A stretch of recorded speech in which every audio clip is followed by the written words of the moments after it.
अस्सलाम वालेकुम, बिस्मिल्लाहिर्रहमानिर्रहीम। This is Ali Zaidi.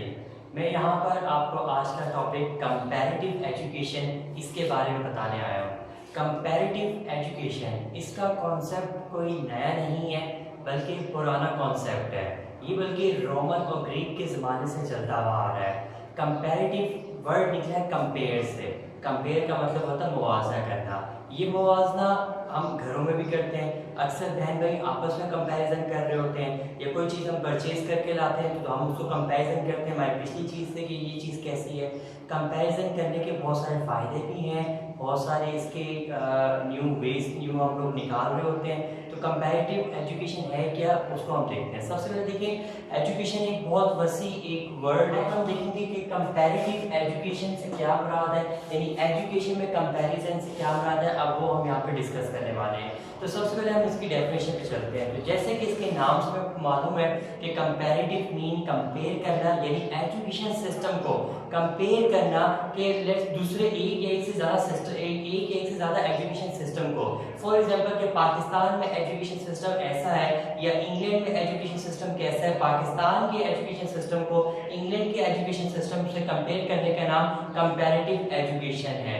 ठीक है, तो अब यहाँ पर हम देखेंगे कंपैरेटिव एजुकेशन की पहली डेफिनेशन हम क्या करेंगे, अ स्टडी ऑफ टू और मोर एजुकेशन सिस्टम। सिंपल सी बात है कि एजुकेशन सिस्टम में एक या एक से ज्यादा एजुकेशन सिस्टम को कंपेयर करना कंपैरेटिव एजुकेशन कहलाता है। Second one, study of how the philosophy, objectives and aims, policy and practice of education in other countries influence the general development। यानी हम किसी भी कंट्री के मुतालिक उसकी पॉलिसी को देखें, उसकी हम इकोनॉमिक कंडीशंस के हवाले से देखें, या उसके हम बाकी सोशल साइंस के हवाले से देखें, या मुख्तलिफ फील्ड ऑफ साइंसेस में हम उसके ऊपर स्टडी करें, या सोशल साइंस के ऊपर स्टडी करें, तो हम देखेंगे कि उनकी एजुकेशन कैसी है, और हमारी कंट्री या किसी भी कंट्री से हम कंपैरिजन कर रहे हैं, उसको हम कंपेयर करने के लिए एजुकेशन कंपैरेटिव की स्टडी हम लोग करते होते हैं। Third one, a systematic examination of other cultures and other system of education. यानी सिस्टमैटिक क्यों है, क्योंकि इसमें स्टेप बाय स्टेप प्रोसेस होता है। मतलब अभी हमने लेट्स सपोज पहले सबसे पहले हमने देखा कि जी उनकी प्राइमरी एजुकेशन कैसी है, हमारी प्राइमरी एजुकेशन कैसी है, उनकी सेकेंडरी एजुकेशन कैसी है, हमारी सेकेंडरी एजुकेशन कैसी है। तो ऐसे जो स्टेप बाय स्टेप जो हम जाएंगे उसको सिस्टमैटिक कहते हैं। सिस्टमैटिक जो एक प्रॉपर प्रोसेस होता है उसके थ्रू हम एग्जामाइन कर रहे होते हैं, और डिफरेंट पॉलिसीज को उनकी ऊपर और हमारे ऊपर क्या क्या उसका असर होता है उसके बारे में हम देख रहे होते हैं। इसके बाद हम देखें fourth, a way of comparing and contrasting different education system at national level as well as international level. यानी देखिए, हम कंपेयरिंग से कंट्रास्टिंग की तरफ भी हम आ सकते हैं। हम ये भी कह सकते हैं कि जी इसमें ये फर्क है।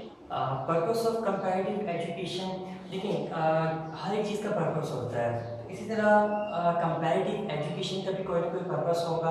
तो डेफिनेटली कंपैरेटिव एजुकेशन का पर्पस है। देखिए, सबसे पहले तो ये होता है कि जो हमारे एजुकेशन सिस्टम में जो प्रॉब्लम्स जो इशू हम फेस कर रहे हैं, कंपैरेटिव एजुकेशन स्टडी करने के बाद हम ये देख लेते हैं कि भाई ये प्रॉब्लम अगर ऐसी प्रॉब्लम है, हम किनार है वो प्रॉब्लम से, तो उन्होंने कैसे सोल्यूशन उसका निकाला, या हम खुद इटसेल्फ स्टडी करके इस नतीजे पे पहुंच जाते हैं कि हम अपनी प्रॉब्लम्स को एजुकेशन के मुताबिक जो भी कोई प्रॉब्लम्स हो हम उसको आइडेंटिफाई करके उसको सॉल्व कर सकते हैं। तो एजुकेशन, कंपैरेटिव एजुकेशन के बहुत सारी इसके नीड्स हैं, इसकी ज़रूरत है, इसको हम देखते हैं। लेकिन सबसे पहले to assist in the understand of one's education institution as well as education practices. देखिए, हमें डेफिनेटली कोई भी इंस्टीट्यूशन है उसको प्रैक्टिस करने के लिए भी, प्रोसीजर को फॉलो करने के लिए भी कंपैरेटिव एजुकेशन की स्टडी जो ज़रूरत है वो होती है definitely. To serve as an academic discipline, किसी भी एकेडमिक में कोई डिसिप्लिन को हमें सर्व करना हो तो कंपैरेटिव एजुकेशन एक वाइटल रोल प्ले करती है। To solving one's education problems, to assist in the promotion of international relations. देखिए, दो बातें इसमें ध्यान रखिएगा। ये प्रॉब्लम जो मैंने स्टार्टिंग में बताया कि एकेडमिक के इश्यूज को सॉल्व करती है, और साथ ही साथ कंपैरेटिव एजुकेशन हम स्टडी करने से हम इंटरनेशनल तौर पे जो रिलेशनशिप है वो क्रिएट कर सकते हैं। वो कैसे रिलेशनशिप क्रिएट कर सकते हैं, वो ऐसे देखिए बहुत सारे वेज होते हैं। जैसे फॉर एग्जांपल, अगर हमें पता चल जाए कि फॉरेन एजुकेशन सिस्टम वो कैसे पॉलिसी को अडॉप्ट करते हैं, हम वही पॉलिसी को अपने ऊपर अडॉप्ट करेंगे। इससे ये होगा कि बाहर में लोग हम पे भी ट्रस्ट करेंगे, और हमारा एजुकेशन सिस्टम जो है वो और स्ट्रॉन्ग होता चला जाएगा।